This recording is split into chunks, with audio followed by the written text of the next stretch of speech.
Hi guys, good morning. Welcome to my YouTube channel. For today's video, samahan niyo ako pumunta akong work. Today is actually my last day at work. At i-share ko sa inyo kung ano yung mga ginagawa ng isang workforce management RTA o real-time analyst. So tara, samahan niyo ako. So, start muna magbe-breakfast muna ako tapos maliligo. Okay, so keep on watching. Kuha muna tayo ng kanin. Ito pala yung ulam namin. Sinabawa na isda na may talbos ng kamote. Initin ko muna, medyo malamig na siya. Kain tayo. Ito yung aming rice. Kuha muna ako ng rice. So yung oras na pala ay 7:10 a.m. Pasok ko ay 9 a.m. So, dyan lang naman ako sa may North Gate. So, mga 10 minutes, 10 to 15 minutes lang naman ata yung travel. Or 20, mga ganun. Konti lang ba? Ang dagdagan ko pa. Ayan. Sayang naman. So, yan na muna. Kain tayo. So, nainit ko na yung ulam namin. Yung ulam pala namin ulit is yung blue marlin with talbos ng kamote. Ayan. So, by the way, last day ko na nga pala sa trabaho. Nag-resign na ako. So, today is my last day. Bakit nga ba ako nag-resign? Secret. Wala. Ayun lang. Sa isang company kasi or sa isang work, meron talagang mga bagay na hindi mo na kaya i-bear na mas pipiliin mo yung mental health mo, yung physical. Pero hindi ko sinasabi na na walang trabahong madali. Lahat naman ng trabaho mahirap eh. Mga good side din naman yung mga company, yung mga ibang work. So, dapat maging grateful pa din tayo dahil nga tinanggap tayo ng company na yon. Pero yun nga lang, sometimes kailangan mo talagang mag-give up. Kaya, yun, kaya ako napa-resign. Sige po, kain muna tayo.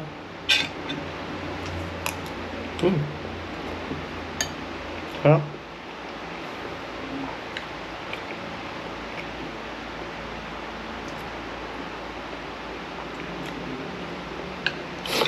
Guys, tapos ako mag-breakfast. Liligo na ako. A few inches later. Hey guys, tapos na po ako maligo. So, pili muna ako ng susutin kong damit. From bahay, papuntang office is either jeep or tricycle. Tapos yung pamasahe is 13 pesos pag sa jeep, pag sa tricycle, 10 piso lang. Tapos, check muna natin yung ating suot. Nakapolo ako ngayon kasi nga meron kaming bisitang client from US. Ito lang yung dala ko, isang bag, yung ID ko, payong, wallet, tsaka cellphone. Yun lang. So, tara na. Let's go. Samahan niya ako. Nandito na ako sa labas. Tatay na ako ng jeep or tricycle.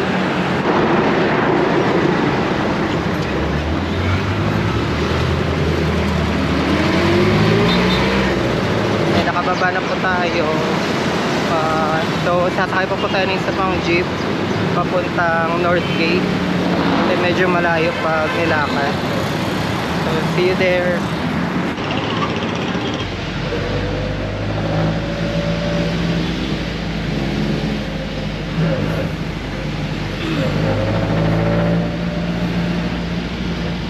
Ayun nga pala, dito na ako sa may North Gate, Alabang. Tatawid na ako.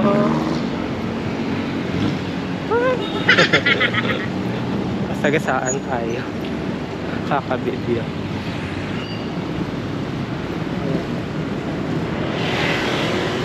So, andito lang yung office namin sa may Aeon Building. Sa gilid. So, sa ano tayo? 15th floor. Ito yung 15th floor.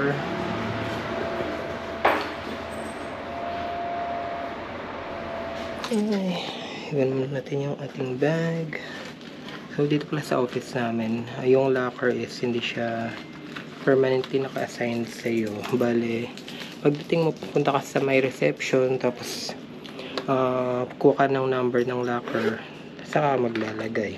Pagka-out mo, babalik mo yung mag-iwan ka ng ID doon. Tapos, ayun, tanggalin mo na yung padlock mo para yung iba naman yung gumamit.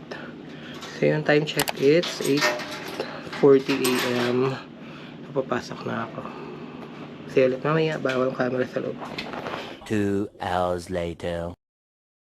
Hi guys, so it's my coffee break. 15-minute break muna ako. So, ayan, nagawa ko kanina, nagsend ng mga reports.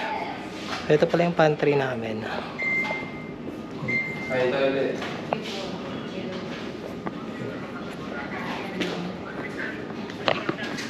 Ay, walang cup.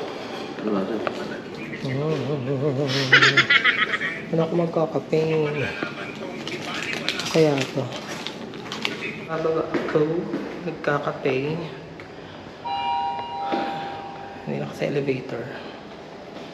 Walang paper cup din sa sa may pantry. So, bababa na lang ako sa may Family Mart. Doon lang ako bibili. Meron kaming bisita ngayon. May bisita kami ngayong client from the US. So, we need to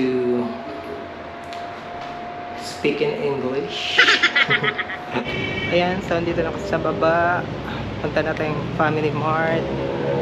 So, yung office namin dito lang sa may Aeon Building. Sa may harapan lang ng North Gate. Balik mo dyan.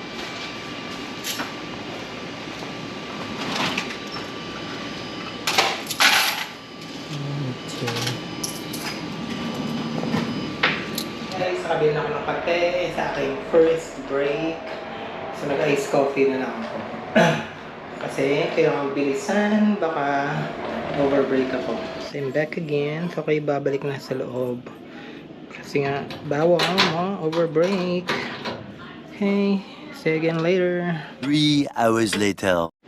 Well guys, so lunch break na. Ako ay nag-face mask na kasi nga ako ay inuubo.